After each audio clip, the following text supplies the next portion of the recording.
2016 সালের শিক্ষক নিয়োগের পুরো প্যানেল বাতিল করে দিল সুপ্রিম কোর্ট। 26,000 জন চাকরি প্রার্থীর কিন্তু চাকরি বাতিল হলো। এই বিষয়ে আমরা বিস্তারিত আলোচনা করব। এই মুহূর্তে আমার সঙ্গে রয়েছেন অম্বিকেশ মহাপাত্র, যাদবপুর ইউনিভার্সিটির অধ্যাপক, এবং রয়েছেন শিক্ষক রতন বালা। আপনাদের দুজনকেই নমস্কার, ট্রাইব টিভি বাংলায় স্বাগত। অম্বিকেশ বাবু, শুরুতেই আপনার কাছে প্রশ্ন। 26,000 জনের চাকরি বাতিল হয়ে গেল, পুরো প্যানেলটাই বাতিল করলো সুপ্রিম কোর্ট, কি বলবেন এই বিষয়ে? বলতে গেলে অনেক কিছু কথাই বলতে হবে, তবে প্রথমে যেটা বলবো, এটা অনিবার্য ছিল। এই অনিবার্য ছিল মানে কবে থেকে এটা অনিবার্য হয়েছিল যদি বলা যায়, তাহলে বলতে হবে 2011 সালে 20শে মে, এদিনকে রাজ্যের মুখ্যমন্ত্রী তথা প্রশাসনের প্রধান হিসাবে মমতা বন্দ্যোপাধ্যায় শপথ গ্রহণ করেছিলেন। সেদিনই এটা অনিবার্য হয়ে গেছিল যে আমাদের রাজ্য প্রশাসনের দুর্নীতির প্রশ্রয়ে, গুন্ডারাজের প্রশ্রয়ে সবকিছু লন্ডভন্ড হয়ে যাবে, এবং তার বাইরে এসএসসিও যায়নি।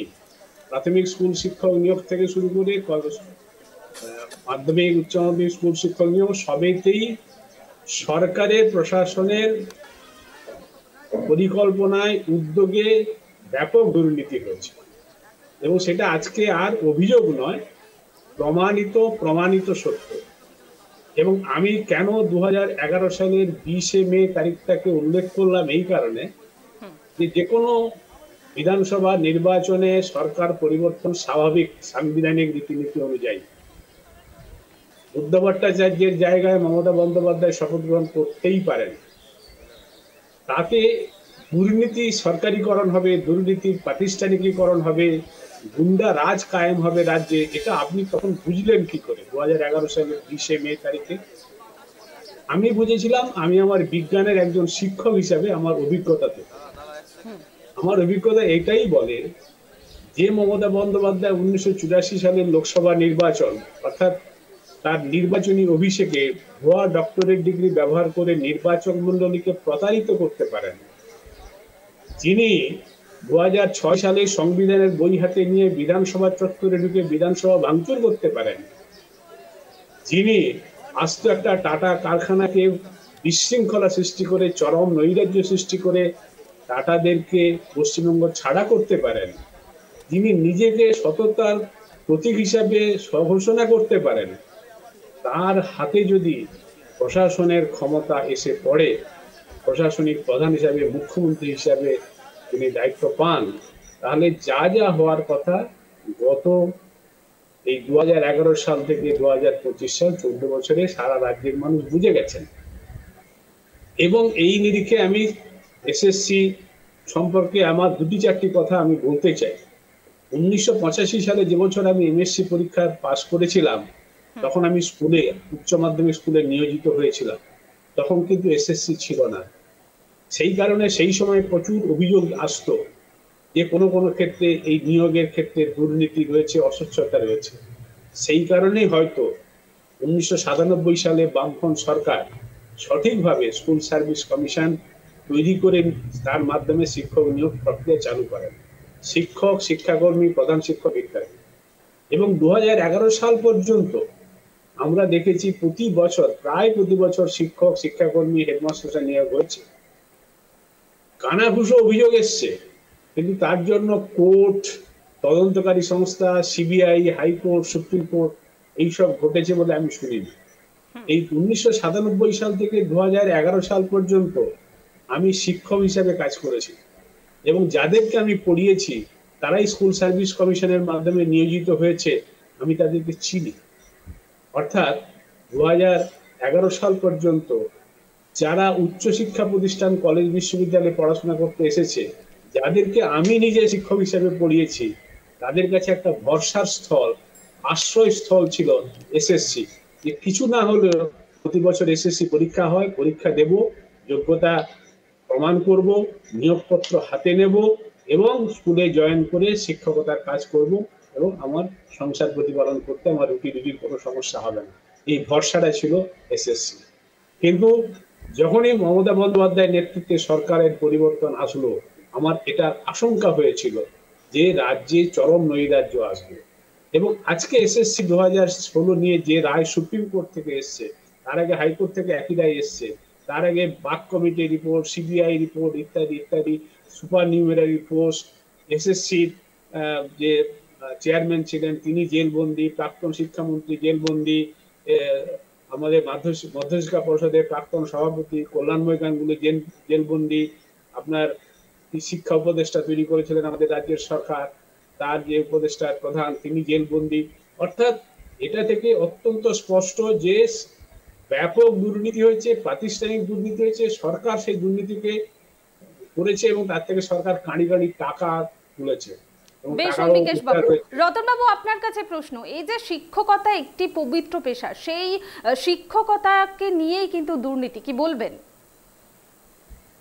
একদম ঠিক বলেছেন ম্যাডাম, যে শিক্ষককে মানুষ ভগবানের পরে যেরকম ডাক্তারবাবুদেরকে যেরকম মনে করা হয় যে ডাক্তারবাবুরা, কিন্তু এই সমাজ গঠনের কারিগর যারা হয় তারা সরাসরি সরস্বতীর উৎস হিসেবে কিন্তু শিক্ষকদেরকে কিন্তু মানুষ এখনো সম্মান করে, শ্রদ্ধা করে, ভালোবাসে। এবং শিক্ষক মানুষ যদি কোনো কথা বলে সেটা কিন্তু মানুষ এখনো সেটাকে সত্য ভেবেই কিন্তু এখনো সমাজে কিন্তু মানুষ সেটা ভাবে। কিন্তু বর্তমানে যেই অবস্থা আজকে আপনারা যেটা দেখাচ্ছেন যে 25,000 752 জন 53 জনের মতো শিক্ষক নিয়োগ দুর্নীতি মামলার জন্য তাদের শিক্ষকতার চাকরি চলে গেল। এই দায়টা কে নিবে? এই দায়টা কে নিবে? আজকে যে সরকার, আমি মেনে নিলাম দুর্নীতি হয়েছে, ঘুষ দিয়েছে, অবৈধভাবে তারা পরীক্ষা দিতে সব করেছে, আজকে এই দায়টা কে নিবে?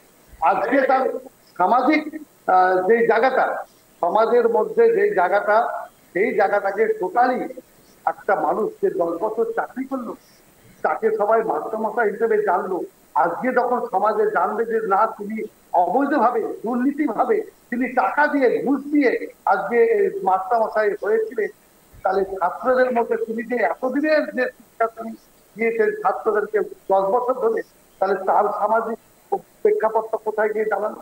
তার বাবা মা আত্মীয় স্বজন পরিবার পরিজন প্রত্যেকের মধ্যে কি বার্তাটা গেল?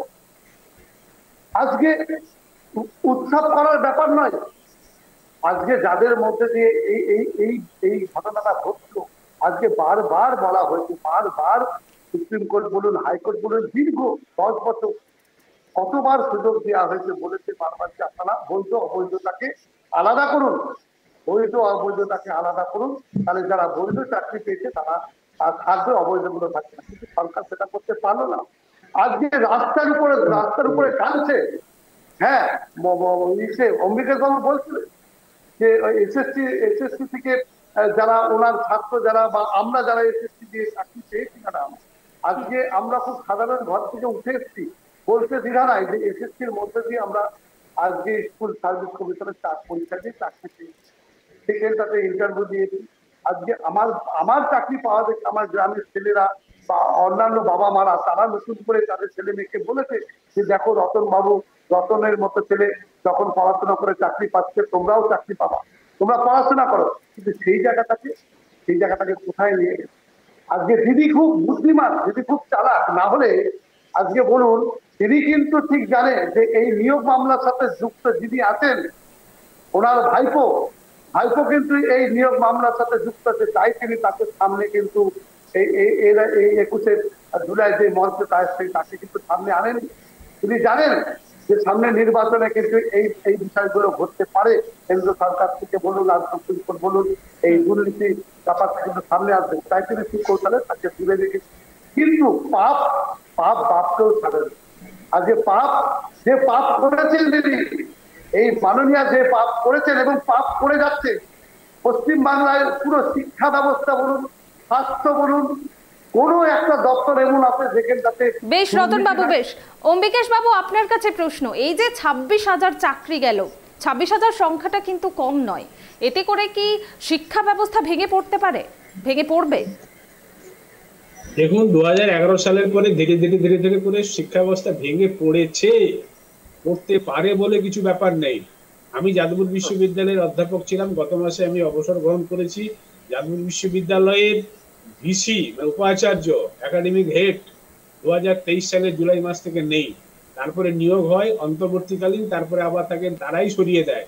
কি যে হচ্ছে, কেন হচ্ছে, তার কোনো যুক্তি নেই। অর্থাৎ শিক্ষা ব্যবস্থা একেবারে প্রাথমিক স্তর থেকে শুরু করে বিশ্ববিদ্যালয় পর্যন্ত ভেঙে পড়েছে। এখন আজকে যে বিষয় নিয়ে আলোচনাটা হচ্ছে, এসএসসি 2016 যে নিয়োগ 25,752 জন, তার মধ্যে মাধ্যমিক স্কুলের শিক্ষক, উচ্চ মাধ্যমিক স্কুলের শিক্ষক, গ্রুপ সি গ্রুপ বি শিক্ষাকর্মী নিয়োগ, এই সবে নিশ্চয়ই এই 25,752 জনের মধ্যে যোগ্য শিক্ষক শিক্ষাকর্মী আছে, কোনো সন্দেহ নেই।